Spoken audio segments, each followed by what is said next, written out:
Hi, and welcome to our podcast. I'm your host, Howard Drukarsh. Today you may hear some sniffling because I have a bit of a seasonal allergy, but we're going to carry on. I've been a successful realtor in Canada's largest market for over 30 years. And in the latter part of my career, I co-founded Canada's largest independent brokerage, Right at Home Realty, with a roster of over 5,600 agents and continuing to grow.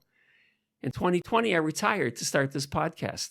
And it's been a remarkable opportunity to meet highly successful people in real estate and related fields, find out about their careers, and get their insight into our business. And today's guest is much like myself, a disruptor in his field as we were in the real estate brokerage business. My guest today is Ted Maulucci, president of SmartONE Solutions.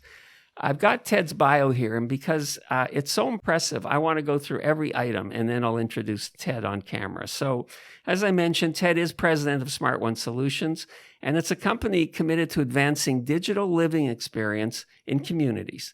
He began as president after a 26-year career as chief information officer in one of Toronto's leading multifamily real estate developers. And he's recognized for championing the development and execution of the first smart community in the Greater Toronto Area. This is going to be a really good podcast for those that are trying to understand how technology is affecting industries, including the multifamily and business community situations. So we're going to get into that in a few minutes. He's an undergraduate of the U of T in mechanical engineering, and he has an MBA from the Schulich School, specializing in real property development. He's been recognized with several international and local awards for IT leadership, IT application development, smart buildings, and social contributions.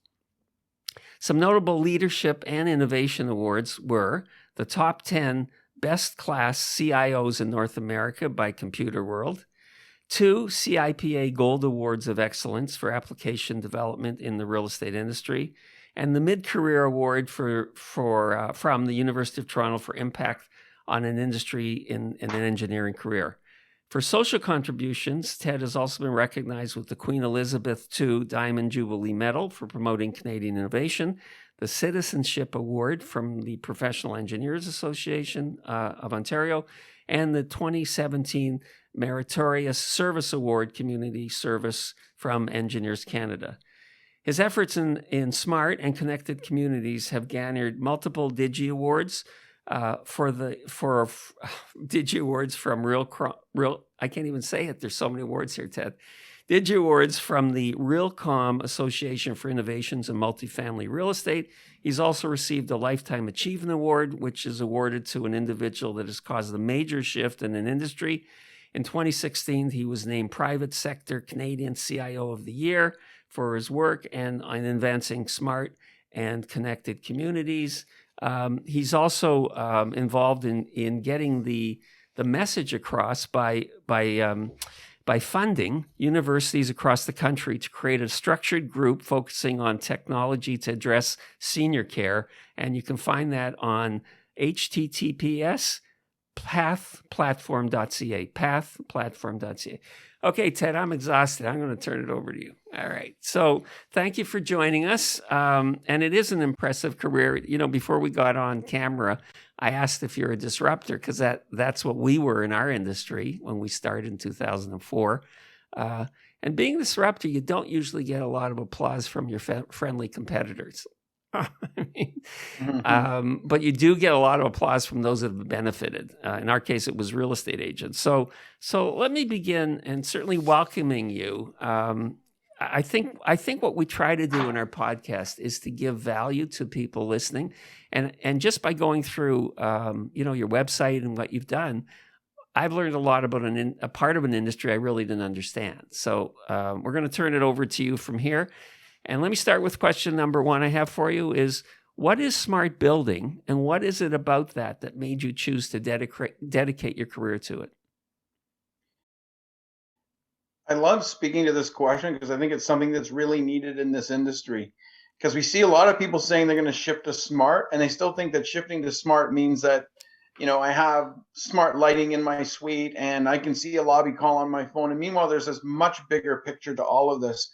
My journey with this started actually, now that I look at it, I can't believe it, but it was 20 years ago. It was 20 years ago when I first saw the concept. And the concept was, let's put a network in the middle of a building. So a network, our buildings had networks anyway. But what is a network? Why does it matter? But the idea was, let's put a network in the middle of a building and let's transform what it's like to live there, transform what it's like to operate that community. When I saw the concept, I was lit up because at that point, LEED was the big thing. And I came back to the owners of my previous company and go, we need to do this. This is the next big thing. We got to make a smart building. And it literally took about 15 years to sort it out, which was, well, what's the right way to do this? What's the right technology? What's the right business case? And then I guess let me go to the point. Why am I so passionate about it and why do I want to promote it? And the reason being is this. And so when I said to you, what's a network? So a lot of times, how do I explain what a network is? And I always share the example of Angelo Delzato coming up to me and saying, Ted, what's this network? How do I understand what it is? What does it mean? And I said to him that if you look at the human body, we don't have different nerve systems, one nerve system for looking, another nerve system for sight, another for taste, another for motor control. We have this one wiring system in the human body. Well, if I take that concept and I apply it to a building, that network is that nerve system. So now I have a central nerve system. And instead of me having separate systems in a building, one for HVAC, one for security, and one for all these different things, one for internet access, I create one network. Now, why does that matter? Well, first of all, you're going to lower the cost of the building. The second is the building becomes much more scalable because I can attach different things to it. But then now I can make a building alive. So just like as a human being, if your hand goes near something hot, your brain tells you to move your hand away. You can make that kind of thing happen. But in a building now, you imagine the light hit the one side of the building, it turned on the HVAC, lowered the blinds, and now I can make this building react. If you don't have a network, you can't control anything. So the fundamental piece of this always from the beginning was, let me put a network in the middle of the building. Let me put as many building systems on it as I can. Let me put intelligence into the building so I can change it to make it better to live there, easier to operate. And that was the initial part, the initial charge as to going about this. And then that led down this path of, well, how do we do this? And then you're fighting an industry where people resist change. How do you make the change happen?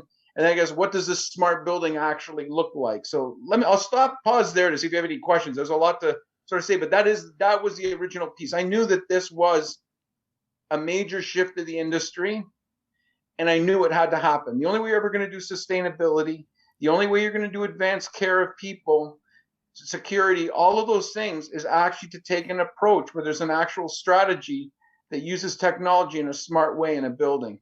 Well, the truth is, I knew nothing about this until we interviewed Hans John, who is the principal at Atria Development Corporation. And in the podcast we had with him, he was explaining how exciting having this a part of the developments they do. And that kind of triggered to me, maybe I should find out more. And then you were kind enough to agree to come here. So I think people in our industry are not as aware as they will be. And I think this is a great podcast to get your message out. So I'm delighted. It gives you the opportunity and it gives value to people who are going to be in our audience.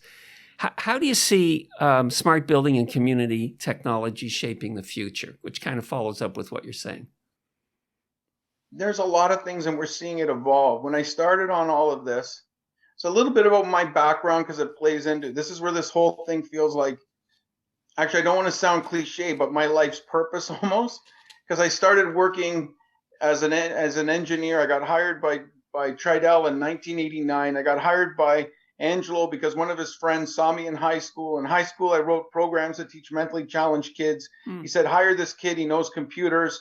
I take the first job I can get. Little did I know I was actually on the path to something that was natural to me and something that was right. So they put me on a construction site. I was a super for 5 years, loved building buildings, loved technology. So I started writing systems software, then eventually, became the chief information officer of that group, worked in every division. So I wrote software for energy management companies, property management companies, did all that, then finally saw smart buildings.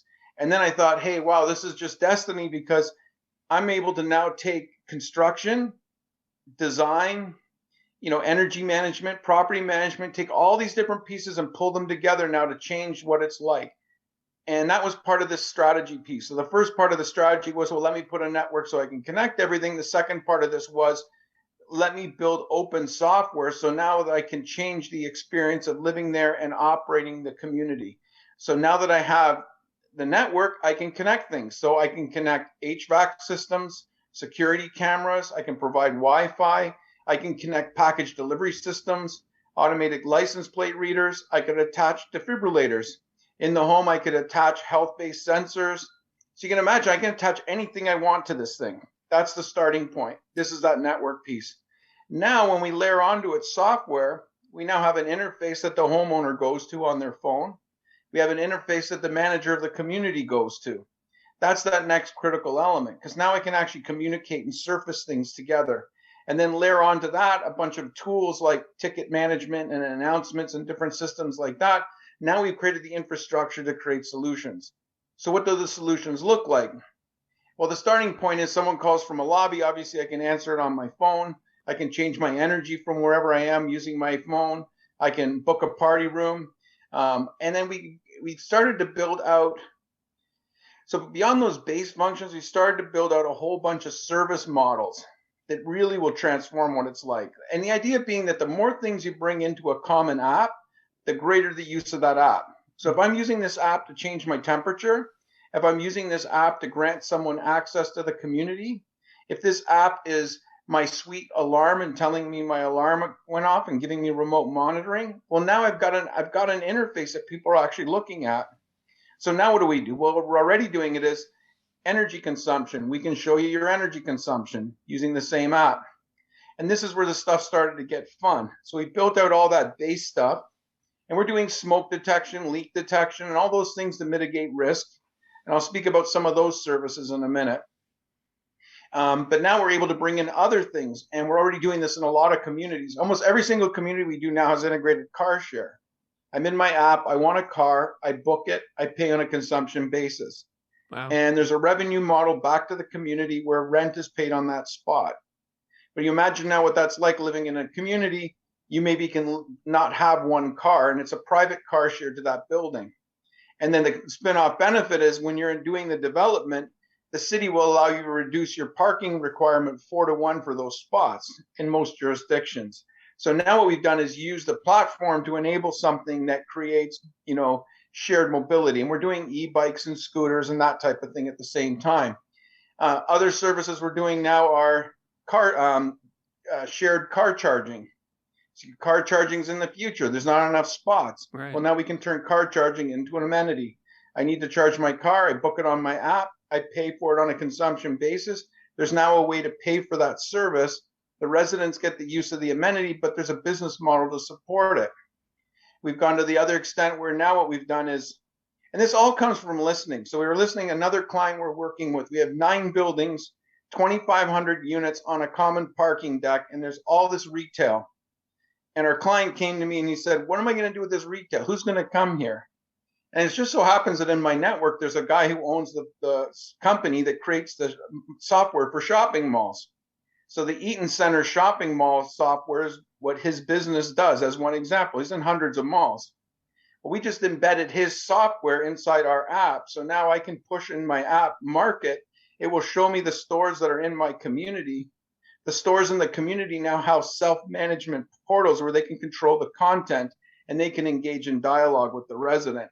So these are like really disruptive, cool things, because now what we could do if we wanted to, we could even create virtual stores and people could pay a virtual leasing fee to be part of that community. Wow. So that's part of that disruption, but it's just convenience. Like you can imagine living in a building where I have a car available to me. Someone visits me, I can punch in their license plate and they can park automatically. A package comes in, I get a notice on my phone and I can go claim it. I can now interact with the retail at the bottom of the building and receive goods and get daily specials from them. And then the next part of that is the health part of it. So we already did that. So another developer came to us and said, we're building this community. It's in Woodbridge. I could see people wanting to put their parents here because that way they could be close to them but don't have to live in their homes. And they said, what can you do? And we thought, hey, that's fantastic. I got a great idea. So what we did is we took our base app, we took out anything that would invade privacy. So you're not going to be able to get a lobby call. You will not get a notice or a personal message. You can't see visitor logs of people who visited the suite. But what you will get is if their smoke detector goes off, if there's a leak in the suite, if their suite security alarm goes off, you'll get a notice on your phone. You can see cameras at the bottom of their building, and you'll see general announcements, and we call it family care.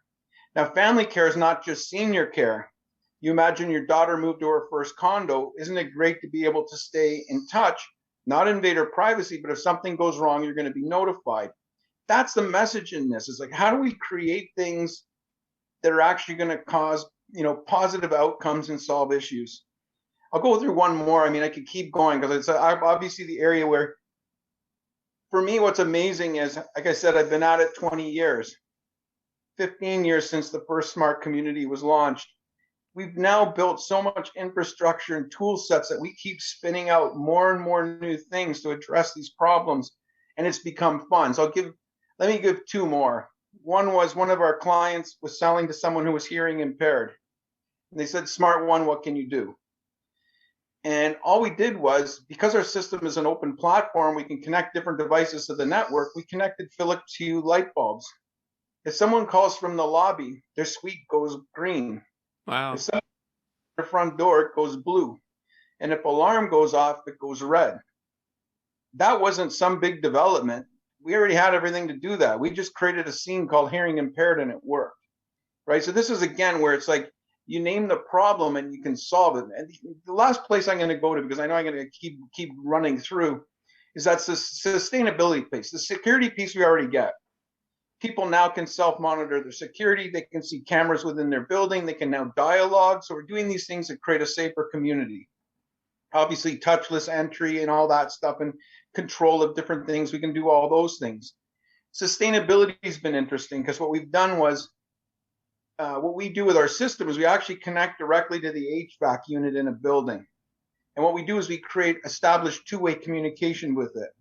So when we did the first building, I was questioning, well, why did we do this? And then later it became apparent. We met with an HVAC company, go, this is fantastic. Nobody's done this. You speak two ways to our unit. If there's something wrong, we can tell you.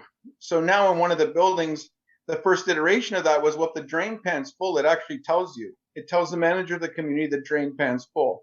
If there's a problem with the unit, it tells you and tells the manager of the community. So we showed that. Then another supplier looked at it and goes, that's fantastic. Can you go one step further? And what they're now doing is passing us register values from a heat pump through our wall pad. So we're now able to see things like inlet temperature, 7 levels of diagnostics. And what we're doing now is we're receiving the data from the heat pump.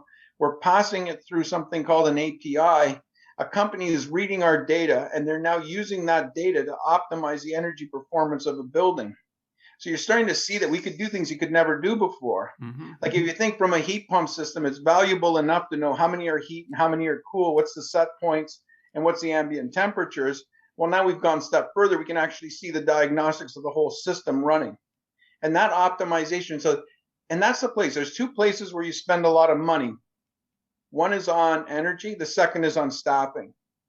So those are the two pieces we can start to look at. So when we start to deploy this solution with large REITs, what do they like? Well, they got included leak and smoke detection to mitigate risks. They got higher levels of access control. They control door entry. They can have logs of door entry. They create an environment where people want to come and rent their units. And then that last part is we start to open up this whole world of services. Additional revenue streams, but more than revenue streams, conveniences. You'd want to live there. None of the services are charged at stupid rates. They're there because if you don't have business models, things don't work. There's no such thing as free. There's no such thing as free Wi-Fi, as much as people think there is. But we all know that as business people, there is no such thing as free. There's got to be good business models, but if they're reasonable, people like them. So that was a really long answer to your question, and I hope you stuck with me on it. Well, I stuck with you because I went through your website before we started, and I got fascinated with in fact, the smallest thing, the license plate thing. I'm going to sneeze, which I warned everybody might happen. Hold on, Ted. maybe not. Got to get it back on those antihistamines. A simple thing that will make everyone's life easier is you've got a guest coming. They don't have to buzz and wait for, if the concierge isn't at his desk and they're waiting to go in, they got to wait till he comes back. Your system makes it so much effortlessly for the average person than all the other things you went through. I think as people look at how they live now, that I think is where it becomes the comparison, the foil. The building they're in now, what does it have to offer? And what are you doing with SmartONE solutions? And all of a sudden the comparison's, it's black and white. And I think the thing that and this relates to my own career as well, is what were the biggest challenges you had to overcome in the early years? The whole thing was a huge challenge, right? The whole thing was like, how do you shift an industry, right? And it came through, there's a lot of pieces in this that's why you see bulk internet so prevalent in Toronto, was a lot of it had to do with this. Because the principle of this thing was I need a network in a building. Well, if I put a network in a building and give everyone internet access. So, and actually really that's what we've done as a company. We partner with large telecoms.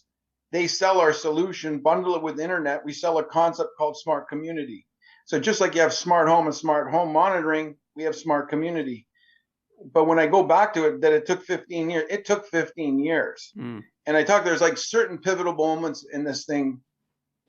There was one part, and I hope I'm okay to swear in the podcast, because there was one moment was, in all the years of pitching business cases, I never forget, because I'd be in front of 4 owners, 5 vice presidents, and I'd pitch a business case and I get shot down. I'm going to save energy. I'm going to save concierge time. And I just kept getting bullshit. And the truth was, you can't prove it. It's innovation, never been done before. And this is a thing I think that people don't get, that it doesn't mean you don't do business cases. There's places for business cases, but when you get to this edgy stuff, the business case doesn't work anymore, right? Because no one's done it before. So how do you prove it? That's the point where you need that leap of faith. And I give a couple examples.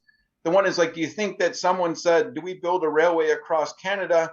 Somebody do a business case and give me an ROI because we need to do it. And it's like, no, of course not. You need to do it, so you did it.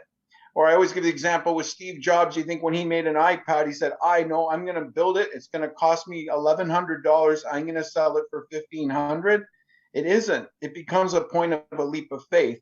So there's 2 stories in this that I always like to share. The one is at one point, so we were partnered with everyone. We were partnered with IBM Canada. Their CEO came and visited us. We were partnered with Cisco. So I never forget that one time we were partnered with Cisco. We had an executive dinner because this was like celebrate. We actually are going to do something together. And I remember going down to my car after this fancy dinner, and I thought to myself, I'm not even excited. And I go, why? I just don't understand. Why am I not even excited? I think I'm just exhausted, I thought to myself. And then I thought to myself, if I were to write a Harvard Business Review article on how to be successful on tackling something like this, like what is the secret to tackling a disruptive innovation? And the thing that came to my mind was fucking persistence. The only way you're going to make it is you don't give up. And that's the piece. If you just don't give up. If this doesn't work, you try something else. And if that doesn't work, you try something else. Things don't work when you give up. And then the ultimate part is like, how do you finally get there? And I never forget, I went into one of these meetings. I get shot down. I had like 9 arrows in my back walking out of the meeting. And I go, I give up. I don't want to do this anymore. And my boss at the time said, you can't give up. He goes, what you're doing is right. You got to keep going. And then I ended up reading a book called Made to Stick. And I realized, okay, here's what's wrong. I'm going in front of 9 people. People love taking shots at you because it makes them look smarter and makes you look dumber, right? So they just love it. You go in there, you get torn apart. So I got torn apart in this meeting. Well, the next meeting, I changed the strategy. I went in and I said, I've been pitching this for like, at that point, might have been 8 or 10 years. Like, I've been pitching this for 8 years. You've never told me to stop. Does anybody in this room not believe this is going to happen? Does anybody not believe that technology is going in buildings? You really think they're going to become dumber? Does anybody believe that? Anybody agree with that statement? And not one person put up their hand. You guys all agree that this is going to happen. You know that this is the right path. Then where do we start? Because we'll figure it out. And that was the reality. And that was kind of the turning point to say, let's figure it out. Let's do what we need to do. And that's what really unraveled and pushed us. But the biggest lessons and the biggest things is just the resistance to change. It's like, like I go into a meeting and someone goes, but what about security? And I'm like, well, what about security? We're addressing it. We're doing penetration test audits. We're following best practices. And you just know these people are looking for an excuse to not change. And as Canadians, we can't do that anymore. We actually need this stuff in our buildings, right? We need it for sustainability. We need it for the future of care. We need this stuff in our buildings. And the biggest challenge is just that resistance to change and to shift an industry. Like you imagine, we're changing designs of buildings. Think about how hard that is. It's getting the design consultants on board, getting the owners on board, and really pushing and driving a whole sector. Well, I mean, I'm listening to you, remembering the early years of our company when everybody said it'll never work and they won't be around. And I got a feeling you lived through a lot longer than us, where you were hearing it isn't going to work. Who else can we see today? That sort of a thing. But listen, persistence is everything. I do a lot of reading or listening about business, and a lot of people just give up too early. I mean, that's basically where they fail. They just give up because it's hard. And you have to do things that other people aren't going to do to succeed. And you did them. You kept going. So, but it actually ties into my next question, which is, how has the business changed since when you first started, when you first began doing this? It's gotten easier. Like the hardest part was when our first pilot community was going, and then I left Tridel and I went and became an entrepreneur. To go from a CIO to being an entrepreneur, it was a big mental shift, right? It was hard. All of a sudden, you're not making money. You're spending whatever money you have. You're by yourself. I was doing everything. I was installing sales offices, doing the engineering work on businesses, on buildings. I was building software, doing everything. And it was really hard. Then as we started to grow and get more people, what's great about it is the fact that you start to have people. Like the goal in entrepreneurship is to not make it dependent on you. Mm-hmm. And that was the biggest shift, was they actually starting to get built up, slowly get resources and continue to build the team. And then the more the team grew, the more powerful it became and the more fun it became and all of those pieces. And obviously then you start to get competitors, and they're good. You need them. And the reason we need competitors in this space is, like I still say, our biggest competitor is actually apathy. The biggest competitor is people still not doing this. Mm-hmm. So I actually don't mind that another company gets a building, because I know later on they're going to see our building and know that there's just no comparison. I know I'm being a bit smug, but irrespective of that, the fact that a building went smart, to me, at least it's going to keep going smart. And really, again, it goes back to the point that as a society, this is something that's needed, because we need to get better with energy efficiency. We need to get better with security. We need to get better with long-term care. And we can only do that if we start to do these things that we're talking about. So this leads to what I find. I kind of relate to that, because when I started, I had been a real estate agent for 20 years, which meant I never went to the same place every day. You'd go to a client's house, you go to another client, prospects, this and that. And we started this business, and I had to go to the same place every day. I thought this was crazy. So you do have to make some adjustments. So when you became president, two questions I have for you. What was the most challenging and what was the most satisfying part of that? The most challenging part is like the best way, and I don't want to kind of go off in a tangent that turns people off, but it almost became a spiritual journey, right? That when you're not making money anymore and you're moving along, you start to develop faith that what I need will show up. Mm-hmm. And you lose attachment to greed and you don't care anymore. Mm-hmm. And it takes a little bit of time for that to unravel. But once you unravel, that's very freeing, because now you just work and you do and you trust what's happening to you, right? So that would be one piece. And I think that was the biggest shift. Like I just did so much reading, and I'm lucky because in my whole career, I always contributed a lot. So I gave a lot back to different people, and I have quite a few people that have coached me, like really good coaches, people who've just helped me for no reason other. I always say when you go down the path of this, and I think you'll find this amusing. I always say there's the angels and assholes, right? You have the angels that come and help you, and you don't know why, and they help you for no reason other than they want to help you. And then you get the assholes, which are the people you didn't ever expect would be trying to stab you in the back, but they are. But you need those people too, because it's like you're like a piece of steel, and the more people hammer you, the harder you get, right? The biggest thing in all of this is, and to me, this just at this is the first point in my life where I realized that I'm doing what I was supposed to do as a person on this planet. That's what I feel. That's the most powerful feeling of all of this. Everything and there's one guy who coaches me would say, everything that's happened in your life has prepared you for this moment.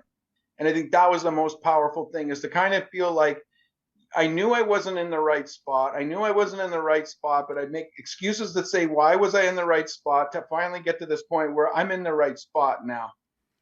Well, I think you've had a gift given to you, that you're in a place that many people never get to, and I see you're enjoying it. So I want to go back to what you're saying about mentors. What was the greatest advice anyone's ever given you? Different pieces. I mean, I'll go from basic to kind of more difficult, more challenging. The basic one at the beginning was build a network. Build a network, build a brand. So think about who you want to be seen as. When someone talks about Ted Maulucci, what do they think about? And build that and be that. And then build networks. People always said, build as strong a network as possible. That absolutely made a huge difference for me, that I've known so many people. And the other part is, like, anytime anybody asks you for something, just do it. Like, just give and give and give. Don't worry about the equation that doesn't work. Trust me that if all you ever do is give and help, you'll just be amazed at how everything just works in your life. Everything just works if you just give. And maybe you give to this person and they screw you, but someone else is going to do something nice for you. But just creating that positive karma creates that integrity, builds that character. It just creates a lot of good. Like, that's just how stuff happens. Nothing happens because of you, right? Like, it doesn't. We want to think that, but it doesn't. These companies aren't their leaders. These companies are the collective group of people of what assembles in that capability. We always say, like, in our company, we're not the golden egg, we're the goose. We can keep producing. So you think did this is really cool. You wait and see the next day, because it's going to even be better, because that's what they build that capability. There's a lot of other pieces. The other one that always comes to mind is there's a guy's name is John King. He wrote a book called Tribal Leadership, and he's like a coach and mentor to me. I got to know him. He lives actually in Mexico now. He's actually come in and volunteered, and he's been doing sessions with the team. So really good guy. And just, the power of culture in an organization, which could be a whole topic. But they always talk about something called the distinction of responsibility. And I think this is a key thing for people to get, that when something goes wrong, it's not because it's something else or somebody else's fault. Anytime something goes wrong, look inward as to, what did I do to create the situation for this to happen? Because as soon as you blame somebody outside of your control, you've just rendered yourself useless, and you'll never improve. But when you accept responsibility for everything that's happening to you, you now become different. You now think, what could I have done differently to make this work? Versus, this didn't work because so-and-so, and now you've never reacted. There's a whole lot to this. It's like, I think I think the other piece with this is everybody, study, learn, choose the path, read what works for you, but just be committed to this constant learning and this constant working on yourself, I think, is what it's got to be. And so much of what drives everything, and a lot of people don't get, it's just psychology. I give the example of Facebook. Look at how many people in the world log into Facebook every day. Why? You can't get your kids to clean their room, yet you can get half the planet to go into an app. Why? They hit psychological triggers, right? And this is where there's so much that can be learned. It's just understanding human behavior, understanding the software that's programmed into us as human beings. Listen, we could go on forever, because I love this stuff, but I know how busy you are, so I'm going to cut to two other things, okay? Because we know how busy you are. So number one is, what's the best guidance you'd give to someone who wants to be an entrepreneur? The best guidance is, and this would be speaking from experience. When in my career, I always was trying to be an entrepreneur. So when I wrote software in my previous job, I was going to the owners, we got to sell this, let's sell this software. So many people are in businesses. I want to start my own business. I'm going to start my own thing. And I think let me give the most powerful advice there would be, Napoleon Hill says that if you want to take the island, you burn the boats. So right. Why could SmartONE work for me? Because I burnt my boat. I backed myself into a corner, The only way I was going to survive was I had to make it work, right? So if you want to make a business work and you want to be an entrepreneur, it's not going to happen in a half-assed way. Don't come and say to me, oh, I got 5 businesses and they're all amazing. You want to make it work, back yourself into a corner and fight. And when you do that, I laugh when someone says so and so, oh, they got so much money. I laugh. I don't give a crap. I've stood in front of the CEOs of large telecoms and said, you want to compete with me? Go ahead. You will never win. You can't spend your way to beat us because we fight with passion. Your guys, they'll get pissed off. They'll get bored. They'll leave. We don't leave. We keep fighting. And I think that's the piece that people don't get. And the other part, I think, with entrepreneurship, it's not as glorious as what you think it is. It is freaking painful. It's hard, right? Like it takes years to get to like where you are now that you're able to do this. You're loving it now, but God, I know you worked so hard and went through so much pain to get to that point. And that's the part a lot of people don't get. And the other part, it's not about money. Don't go in and think you're going to make a lot of money. That's not what it is about. Go and do something that you're passionate about. Build it. Money will come. You know, it's funny. I also read Napoleon Hill beginning of my career. And you know, the greater good you give to people, to the greatest number of people, the greater success you'll have, right? Like you're providing all of this good, not only to the developers, but to the people in the buildings, to the communities.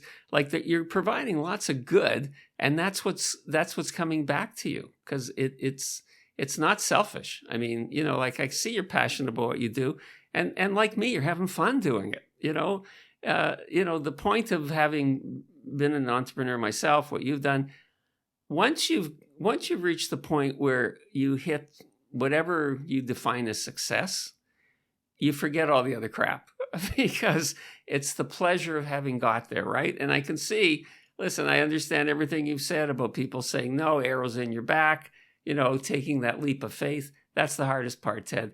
When you leave something that's secure for something that's not, you got to have real faith, right? Because you got to, like you said, there's no option B. There's no option A. It's you got to do it. And when that's the focus, you do it. You find a way. And I think you've been such a great inspiration in the way that you talk about your business. I was just interested in finding out about technology, but I think the lessons for people listening to you is about running a business and a successful business in a world where competition never ends. Where you know, if you're the head of the company, there's no place to pass the buck. You know, you can't. You get, and taking responsibilities. I believe that it's freeing when you say, when something screws up, and instead of saying, "Hey, how come you did that?" Instead, you say, "What did I do that made that happen?" Number one, the person on the other end isn't feeling attacked, and number two, you learn from it. So I'm really enjoying the non-technical side of this. I have one more question. And I guess it kind of ties into everything we've said. So this is it. What's the greatest lessons you've learned from this entire experience of what you've done with your life? Yeah, you know, it's interesting you say that because I think, you know, it's a hard one to answer in some ways, and in other ways it's not. But I think the greatest lesson in this is find out what you were wired for and what you were supposed to do. And I know that now, and I've done that with my daughters. What do you love to do? What was your passion? What were you put here for? How do you align to it? Don't worry about titles. Don't worry about, oh, I'm going to make $5,000 more here or there. What were you wired to do? What are you good at? Why are you on this planet? Mm-hmm. And I think when you align to that, all of a sudden everything works. Yeah. Right. As soon as you lose the ego, as soon as you lose this attachment to clinging to objects and clinging to titles and to all this crap, and you truly get down to what makes you tick and why are you here. I'm a builder. I know it. I love building. Anybody who knows me in my neighborhood here knows I'm a builder. I love writing software and I love contributing. I'm just doing what I was supposed to do. But the thing is we know what we're supposed to do. It's sitting in front of us our entire life, but we don't see it. And now when I've gotten older, I can see that, hey, wow, when I was 6 years old, I used my dad's skill saw. He didn't even know about it. He used to have to hide nails because all I kept doing was trying to build things. It was actually pretty obvious what I was, right? But I didn't see it. Thank God I got hired and put into Tridel. Yeah. And it's also weird the way this whole journey has worked is like the whole thing when we said faith, and a couple pieces in this I want people not to get taken aside with. When we're saying faith, we're not saying religious faith. You can look at it religious faith that you want, but it's faith is belief in the path that unfolds before you and accepting it, right? I think that's what this is about. And this whole piece about contribution, this isn't mysticism and karma. If you do something good for someone, they reciprocate. This isn't mysticism. This is just common sense. Do as many good things as you can, it will come back. And understand who you are and follow your path. Find out what your path is. It's right in front of you. And it's in everything that you do. And don't get, and that's what I think society does a bad job of. It tries to sensationalize or attract us to things that we're not supposed to be or do. And then in the end, we're just not happy because we didn't fulfill who we are. I'm gonna wrap it on that, because that's the advice that, people who think about wanting to be their own boss, be an entrepreneur, have to understand it's not glamorous, but it is rewarding. I think that's really what you're saying. It's rewarding if it's who you are. So on that note, number one, really appreciate the non-technical part of today. And number two, I'd love to have you back and talk more about Smart, what you're doing and where the industry's going. So that's like an open invitation to come back in the future, Ted. We'd love to have you again.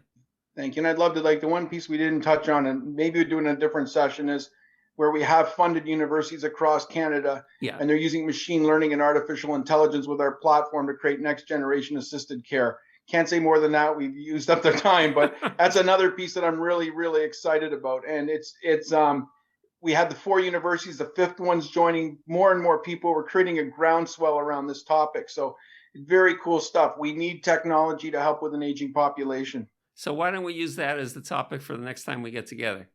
Absolutely. Thank you for inviting me. As you can tell, I love talking about it. I love spreading the word. You know what? So hopefully people got something out of this. I think they will. And as I said, I was looking forward to learning technology. I learned more about how to run a business and how to grow a business, to build a business, and how to enjoy doing it from you. So thanks for that. And we'll see you again. We'll have you back. We'll talk about the other topic. Okay? Great. Thank you. Thanks, Ted. Real pleasure. Thank you. We'd like to thank Ted Maulucci, president of SmartONE Solutions, and you for joining us today. And if you enjoyed our podcast, please like, comment, and subscribe on your favorite podcast network or on our YouTube channel. And to reach us, you can reach us either by email, info@rewithhd.com, or on our website, rewithhd.com. Thank you, and we'll see you next time.